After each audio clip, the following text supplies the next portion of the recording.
இந்த வீடியோவில் நம்ம பார்க்க போகிறது 9th standard chapter 1 set language. Set லாங்குவேஜ்னால் என்ன? Set theory. செட்டுங்கிறது என்ன? A set is a well defined collection of objects. ஒரு செட்டுங்கிறது a well defined collection of objects. இங்கே ரொம்ப இம்பார்ட்டண்ட் வந்து வெல் டிஃபைன்டு.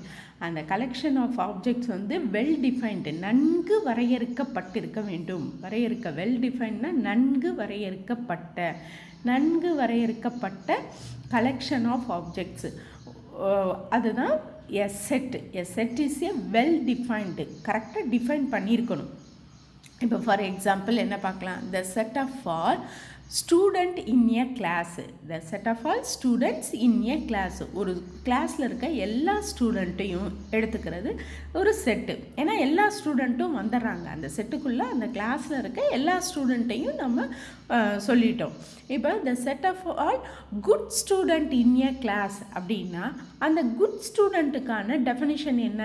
யாரெல்லாம் குட் ஸ்டூடெண்ட், எப்படி அந்த குட் ஸ்டூடெண்ட்டை டிஃபைன் பண்ணுறது, அது இங்கே சொல்லலை. So it's not a set. The set of all good student is not a set. The set of all students in a class is a set. Set of all student அப்படின்னா அந்த கிளாஸில் இருக்க எல்லா ஸ்டூடெண்ட்டையும் எடுத்துறோம்.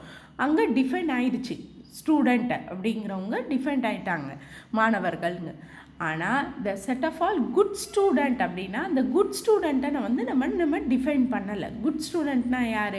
Above 90 marks எடுத்தவன் good ஸ்டூடெண்ட்டா, இல்லை full attendance இருக்கவன் good ஸ்டூடெண்ட்டா, அந்த மாதிரி யார் எந்த டெஃபனிஷனுக்குள்ளே நம்ம குட் ஸ்டூடெண்ட்டை கொண்டு வரலை. So it's not a set. அது நாட் ஏ செட்டு. இப்போ கலெக்ஷன் ஆஃப் ஆப்ஜெக்ட்ஸ் அப்படின்னா, இப்போ நீங்கள் ஸ்டாம்ப் கலெக்ட் பண்ணுறவங்க இருக்காங்க, புக்ஸு கலெக்ட் பண்ணுறவங்க, காயின் கலெக்ட் பண்ணுறவங்க, டாய்ஸு, இந்த மாதிரி நிறைய கேட்டகரிஸில் இருக்காங்க. ஒரு ஆப்ஜெக்ட்ஸை கலெக்ட் பண்ணி நம்ம வைக்கிறோம் இல்லையா? அந்த மாதிரி இங்கே மேக்ஸில் என்ன பண்ண போகிறோம்? நம்பர்ஸை கலெக்ட் பண்ணிவிட்டு அந்த நம்பர்ஸ்லேருந்து நம்ம டே டு டே லைஃப்பில், நம்பர்ஸ்ன்னு இல்லை, நம்ம டே டு டே லைஃப்பில் சம் ப்ராப்ளம்ஸை சால்வ் பண்ணுறதுக்கு இந்த செட் லாங்குவேஜ் யூஸ் ஆகுது. இந்த செட் தியரியை வச்சு நம்ம அதை சால்வ் பண்ணி கொண்டு வர போகிறோம். ஸோ ஒரு கலெக்ஷனுக்குள்ளே நம்பர்ஸோ இல்லை ஒரு ஆப்ஜெக்ட்ஸோ ஏதோ ஒரு டே டு டே லைஃப்பில் நமக்கு என்ன தேவைப்படுதோ அதை ஒரு செட்டுக்குள்ளே கொண்டு வந்து அதிலிருந்து நமக்கு தேவையானதை நம்ம சால்வ் பண்ணி கொண்டு வர போகிறோம். இதுதான் செட் லாங்குவேஜ். இப்போ இதுக்கு நோட் என்ன இருக்குது அப்படின்னு பாருங்க. Elements of a set are listed only once. அந்த செட்டுக்குள்ளே நம்ம எலமெண்ட்ஸை லிஸ்ட் பண்ணுறோம். இப்போ நம்பர் ஆஃப் ஸ்டூடெண்ட்ஸ் சொன்னோம். நம்பர் ஆஃப் ஸ்டூடெண்ட் ஒரு ஸ்டூடெண்ட்டும் ஒரு தடவை தான் இருப்பாங்க. ஒரு தடவை எழுதினாலே நம்ம போதும். இப்போ நம்ம ரிஜிஸ்டரில் நம்ம ஸ்டூடெண்ட்டோட நேமை லிஸ்ட் பண்ணுறோம் அப்படின்னா ஒன்லி ஒன் டைம் தான் லிஸ்ட் பண்ண போகிறோம். அது மாதிரி இந்த செட்டுக்குள்ளே ஒரு எலமெண்ட்டை ஒன்லி ஒன் டைம் லிஸ்ட் பண்ணால் போதும். அந்த ஒன்லி ஒன் டைம் மட்டும் லிஸ்ட் பண்ணால் போதும். அடுத்தது, the order of listing the elements of the set does not change the set. இப்போ நம்ம எலமெண்ட்ஸை மாற்றி எழுதுகிறோம், அதோட ஆர்டரை சேஞ்ச் பண்ணுறோம் அப்படின்னா அந்த செட்டு சேஞ்ச் ஆகுமான்னா சேஞ்ச் ஆகாது. இப்போ புக்ஸு ஒரு ஷெல்ஃபில் புக்ஸை அடுக்கி வச்சுருக்கோம், அது ஒரு set. The set of all books, the set of all the collection of set of all books, அதுவும் ஒரு செட்டு தான். ஏன்னா அந்த புக்ஸ் எல்லாம் அந்த ஷெல்ஃப்குள்ளே இருக்கிற புக்ஸ் எல்லாம் ஒரு செட்டாக எடுத்துக்கிறோம். இப்போ ஒரு புக்கை எடுத்து நம்ம ரீட் பண்ணுறோம், ரீட் பண்ணிவிட்டு அந்த புக்கை வைக்கும்போது அதோட ஆர்டரை மாற்றி வைக்கிறோம். அப்போ அந்த செட்டு மாறுமா அப்படின்னா மாறாது. ஆர்டரை சேஞ்ச் பண்ணும்போது, எலமெண்ட்ஸோட ஆர்டரை சேஞ்ச் பண்ணும்போது அந்த செட்டு மாறாது. சேம் செட்டு தான். ஆர்டர், எலமெண்ட்ஸோட ஆர்டர் மாறுறதுனால அந்த செட்டு மாறாது. நோட்டேஷன், இந்த செட்டை எப்படி டினோட் பண்ணலாம் அப்படின்னா, a set is usually denoted by capital letters of the English alphabets. English அல்பபெட்ஸோட கேபிட்டல் லெட்டரை யூஸ் பண்ணி தான் இந்த செட்டை நம்ம டினோட் பண்ணுறோம். A, B, C, D, P, Q, R, S, X, Y, அந்த மாதிரி மேக்ஸிமம் யூஸ் பண்ணுறது A, B, X, Y, P, Q, இந்த மாதிரி லெட்டர்ஸை யூஸ் பண்ணுவோம். அடுத்தது, the elements of a set is written within curly brackets. இந்த செட்டை வந்து நம்ம எப்படி டினோட் பண்ணால் இதுக்கு வந்து பேரே set bracket or curly bracket. இந்த மாதிரி ப்ராக்கெட்ஸ் போடணும். இந்த ப்ராக்கெட்டுக்குள்ளே தான் அந்த செட்டோட எலமெண்ட்ஸை எழுதணும். 1 2 அந்த செட்டுக்குரிய எலமெண்ட்ஸை இந்த கர்லி ப்ராக்கெட்டுக்குள்ளே தான் எழுதணும். The elements of a set is written within curly bracket. Within curly bracket, இந்த கர்லி ப்ராக்கெட்டுக்குள்ளே தான் எழுதணும். கர்லி ப்ராக்கெட்டுன்னு சொல்லலாம், செட் ப்ராக்கெட்டுன்னு சொல்லுவாங்க. Curly bracket or set bracket இந்த மாதிரி எழுதணும். ஃபர்ஸ்ட்டு வந்து இந்த பக்கம் ஃபேஸ் பண்ணி போடணும், ரைட் சைட் ஃபேஸ் பண்ணி போடணும். நெக்ஸ்ட்டு லெஃப்ட் சைட் ஃபேஸ் பண்ணி போடணும். இது ஓப்பன், இது க்ளோஸ். ஓப்பன் ப்ராக்கெட், இது வந்து க்ளோஸ் ப்ராக்கெட். Open close. இதுக்குள்ளே தான் அந்த செட்டோட எலமெண்ட்ஸ் எல்லாமே எழுதணும். 1 2 3 ABC என்ன எலமெண்ட்ஸ் இருக்கோ அதை வந்து அந்த கர்லி ப்ராக்கெட்குள்ளே தான் எழுதணும். Within the curly bracket. If x is an element of a set A or x belongs to A, we write x belongs to A. இந்த மாதிரி சிம்பிளில் எழுதுகிறோம். இப்போ எக்ஸுங்கிற ஒரு எலமெண்ட் வந்து ஏங்கிற செட்டுக்குள்ளே இருக்குது. A is a set. A is a set. ஏங்கிறது ஒரு செட். அந்த செட்டுக்குள்ளே எக்ஸுன்னு ஒரு எலமெண்ட் இருக்குது. ஒரு எலமெண்ட்டு எக்ஸுங்கிற ஒரு எலமெண்ட்டு ஏக்குள்ளே இருக்குது. அப்படின்னா X is an element of a set A. ஏங்கிற செட்டோட ஒரு எலமெண்ட்டுனா அதை எப்படி சொல்லலாம்னா X belongs to A. Belongs to ஏன்னா எக்ஸ் வந்து எக்ஸுங்கிற எலமெண்ட் வந்து ஏங்கிற செட்டுக்குள்ளே இருக்குது. Belongs to A. We write X belongs to A. இதை வந்து சிம்பிளில் எப்படி எழுதுனா X belongs to A. X எழுதி அந்த எலமெண்ட்டை எழுதி பிலாங்ஸ் டு அப்படின்னா இந்த சி மாதிரி போட்டு இங்கே நடுவில் லைன் போடணும். இந்த மாதிரி எழுதலாம். இப்போ எக்ஸ் ஈக்குவல் டு இந்த மாதிரி எழுதுவாங்க. ஸோ பிலாங்ஸ் டு இந்த சிம்பிள் போட்டால் belongs to X belongs to A அப்படின்னா ஏங்கிற செட்டுக்குள்ளே இந்த எக்ஸுங்கிற எலமெண்ட் இருக்குது. செட்டை எப்பயுமே கேபிட்டல் லெட்டரில் டினோட் பண்ணணும். செட்டோட நேம் வந்து எப்பயும் கேபிட்டல் லெட்டரில் இருக்கணும். எலமெண்ட்ஸோட நேம் வந்து ஸ்மால் லெட்டரில் இருக்கும். எலமெண்ட்ஸோட நேம் ஸ்மால் லெட்டர், செட்டோட நேம் கேபிட்டல் லெட்டர். அடுத்தது if x is not an element of a set A. x வந்து ஏங்கிற செட்டோட எலமெண்ட்டாக இல்லை. It's not an element of a set A அப்படின்னா x does not belongs to A. x வந்து ஏக்குள்ளே இல்லை. does not belongs to A அதுக்குள்ளே இல்லை. we write x அந்த belongs to சிம்பிள் போட்டு அதை கேன்சல் பண்ணோம்னா x does not belongs to A. x எழுதி அந்த belongs to சிம்பிளை கேன்சல் பண்ணுற மாதிரி ஒரு மேலே ஒரு லைன் போட்டுட்டு எழுதினோம்னா எக்ஸுங்கிற எலமெண்ட் ஏங்கிற செட்டுக்குள்ளே இல்லை. ஏங்கிற செட்டுக்குள்ளே இல்லை, அதுக்குள்ளே இல்லை. இப்போ ஒரு எக்ஸாம்பிளுக்கு ஒரு செட்டு பார்ப்போம். இப்போ ஏ ஈக்குவல் டு செட் 1 2 3 4 அந்த மாதிரி எடுத்துக்குவோம். 1 2 3 4.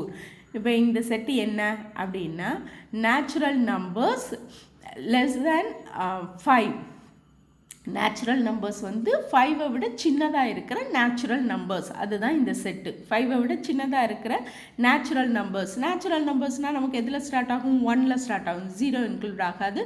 ஸோ 1 2 3 4 இதுதான் இந்த செட்டு. இந்த செட்டில் 1 belongs to A, 1 belongs to A, 2 belongs to A, 5 not belongs to A. 1ங்கிற எலமெண்ட் ஏக்குள்ளே இருக்குது, 2ங்கிற எலமெண்ட்டும் ஏக்குள்ளே இருக்குது. 5 நாட் பிலாங்ஸ் டு ஏ. 5 வந்து ஏக்குள்ளே இல்லை, ஏங்கிற செட்டில் இல்லை. ஸோ நாட் பிலாங்ஸ் டு ஏ இந்த மாதிரி எழுதணும். இதுதான் பிலாங்ஸ் டு, அந்த எலமெண்ட்ஸ் வந்து உள்ளே இருக்குது அப்படி. எப்போயுமே செட்டுன்னா நம்ம அதை வந்து ப்ராக்கெட்குள்ளே எழுதணும், அதை மறக்கக்கூடாது. ப்ராக்கெட்குள்ளே, இந்த கர்லி ப்ராக்கெட்குள்ளே தான் அந்த செட்டோட எலமெண்ட்ஸ் இருக்கணும். அடுத்தது இந்த செட்டை வந்து எந்த ஃபார்மில் எழுதலாம், எப்படி எழுதலாம் அப்படிங்கிறதுக்கு நமக்கு 3 ஃபார்ம்ஸ் கொடுத்துருக்காங்க. என்னென்ன ஃபார்ம் அப்படின்னா டிஸ்கிரிப்டிவ் ஃபார்ம் பேர்லையே இதுக்கு தெரிஞ்சிடும். டிஸ்கிரிப்டிவ் ஃபார்ம்ங்கிறது in descriptive form a set is described in வேர்ட்ஸில் டிஸ்கிரைப் பண்ணுறது. For example the set of all vowels in a English alphabet, the set of all whole numbers, இந்த மாதிரி வேர்ட்ஸில் டிஸ்கிரைப் பண்ணுறது டிஸ்கிரிப்டிவ் ஃபார்ம். அந்த பேர்லேயே நம்ம கண்டுபிடிச்சிக்கலாம். டிஸ்கிரிப்டிவ் அப்படின்னா அதை பற்றி டிஸ்கிரைப் பண்ணுறது. எப்படி டிஸ்கிரைப் பண்ணுவோம்? இன் வேர்ட்ஸில் சொல்கிறது. இங்கிலீஷில் அந்த நொட்டேஷன் இல்லாமல் வேர்ட்ஸை யூஸ் பண்ணி நம்ம வார்த்தைகளை பயன்படுத்தி சொல்கிறது தான் descriptive form. The set of all vowels in English alphabets. The set of all vowels in English alphabets. The set of all whole numbers. The set of all student. The set of all student in a class. இங்கே the set of all அப்படிங்கிறது start பண்ணணும். set of all vowels in English alphabet. The set of all whole numbers. The set of all students in a class.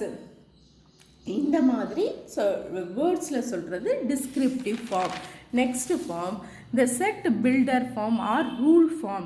builder form or rule form இங்கே பேர்லேயே தெரிஞ்சிருச்சு. rule form ஒரு rule கொண்டு வரோம். in a set builder form, in set builder form all the elements are described by a rule. ஒரு ரூலுக்குள்ளே கொண்டு வர்றோம். இப்போ அங்கே பார்த்தோம் இல்லையா, the set of all vowels in English alphabetsன்னு நம்ம வேர்ட்ஸில் டிஸ்கிரைப் பண்ணோம். அதோட ரூலை இங்கே எப்படி எழுதலாம் அப்படின்னு பார்த்தா, a equal to X such that bracket போட்டுட்டு எக்ஸு 2 டாட் வைக்கலாம், ஆர் இந்த மாதிரி லைன் போடலாம். அதை எப்படி ரீட் பண்ணணும்னா such that x such that x is a vowel in English alphabets. இங்கே a போட்டிருக்கோம். x is a vowel. இங்கே xங்கிறது எலமெண்ட், ஏவோட எலமெண்ட்ஸு. அந்த எலமெண்ட்ஸ்லாம் எப்படி இருக்கும்? எக்ஸுங்கிறதுல நிறைய எலமெண்ட்ஸ் இருக்கலாம். அந்த எக்ஸுங்கிற எலமெண்ட்ஸ் எப்படி இருக்கும் அப்படின்னு பார்த்தா, X is a vowel in English alphabets. எக்ஸுங்கிறது அந்த ஏங்கிற செட்டோட எலமெண்ட். அந்த எலமெண்ட் எப்படி இருக்குங்கிற ரூலை சொல்கிறது தான் இந்த rule form, builder form or rule form. In set builder form all the elements are described by a rule. அந்த ரூலை வந்து டிஸ்கிரைப் பண்ணணும். x is a. இங்கே எக்ஸுங்கிறது எலமெண்ட்டு தான், ஒரு எலமெண்ட்டை பற்றி தான் சொல்கிறோம். ஸோ இங்கே ஏ போட்டிருக்கோம். x is a vowel in English alphabets. b x such that x is a whole number. எக்ஸுங்கிறது ஹோல் நம்பராக இருக்கும். என்னெல்லாம் ஹோல் நம்பர்? 0 1 2 3 அந்த ஹோல் நம்பர்ஸை தான் x. x is a whole number அப்படின்னு அதோட ரூலை சொல்கிறோம். Next form roster form or tabular form. Roster form or tabular form. Tabular form இதுவும் பேர்லேயே நமக்கு தெரிஞ்சுது. டேபிள் என்ன பண்ணுவோம்? எல்லாத்தையும் எடுத்து வைப்போம். ஸோ லிஸ்ட் பண்ணுறோம். அந்த லிஸ்ட் பண்ணுறது தான் tabular form or roster form. Roster form or tabular form 2 name இருக்குது. Roster or tabular. Builder or rule. Builder or rule. பில்டர்னா அதை வந்து அதோட ரூலை சொல்கிறது. எக்ஸ் அந்த எலமெண்ட்ஸோட ரூல் சொல்கிறது. அந்த எலமெண்ட்ஸ் வந்து எந்த ரூலுக்குள்ளே இருக்குது அந்த ரூலை சொல்கிறது தான் ruler form or builder form. Roster form or tabular ஃபார்ம்ங்கிறது a set can be described by listing all the elements of a set. Listing அந்த எலமெண்ட்ஸை வந்து லிஸ்ட் அவுட் பண்ணுறது. நம்ம அந்த ராஸ்டர் ஃபார்ம் ஆர் டேப்லர் ஃபார்மில் அந்த எலமெண்ட்ஸை வந்து லிஸ்ட் அவுட் பண்ணுறோம். For example A equal to நம்ம இங்கே என்ன சொன்னோம்? X is a vowel in English alphabet. என்னெல்லாம் வவல்ஸ் இருக்குன்னு லிஸ்ட் பண்ணுறது. ஏ இ ஐ ஓ யூ அந்த செட்டோட எலமெண்ட்ஸை லிஸ்ட் பண்ணியாச்சு. இதுதான் roster form or tabular form. B equal to 0 1 2 3 etcetera. ஏன்னா ஹோல் நம்பர்ஸ் வந்து எண்ட்லெஸ் போயிட்டே இருக்கும். இன்ஃபைனைட் ஆஃப் ஹோல் நம்பர்ஸ் இருக்குது. ஸோ அதை டினோட் பண்ணுறதுக்கு இங்கே 3 டாட் கண்டிப்பாக வைக்கணும். 0 1 2 3 இந்த 3 டாட்ஸ் வச்சா தான் எக்ஸட்ரா இன்னும் போயிட்டே இருக்குது. இது மாதிரி நிறைய எலமெண்ட்ஸ் இருக்குது அப்படிங்கிறது. 0 1 2 3 மட்டும் போட்டோம்னா அந்த செட்டு வந்து ஃபைனைட் செட் ஆயிரும். அதில் வந்து 4 எலமெண்ட்ஸ் இருக்கிற மாதிரி ஆயிரும். ஸோ ஹோல் நம்பரில் நமக்கு 4 எலமெண்ட்ஸ் கிடையாது, நிறைய நம்பர்ஸ் இருக்குது. ஸோ இந்த எக்ஸட்ரா 3 டாட்ஸ் வைக்கணும். இதை roster form or tabular form. Tabular ஃபார்ம்னா லிஸ்ட் த எலமெண்ட்ஸை லிஸ்ட் பண்ணுறது. பில்டர் ஃபார்ம்னா ரூல், அந்த எலமெண்ட்ஸோட ரூலை எக்ஸ்பிளைன் பண்ணுறது. X is a vowel in English alphabets. X is a whole number. Descriptive ஃபார்ம்னா அந்த செட்டோட எலமெண்ட்ஸை வந்து வேர்ட்ஸில் டிஸ்கிரைப் பண்ணுறது. The set of all vowels in a English alphabets. The set of all whole numbers. இது வந்து டிஸ்கிரிப்ட்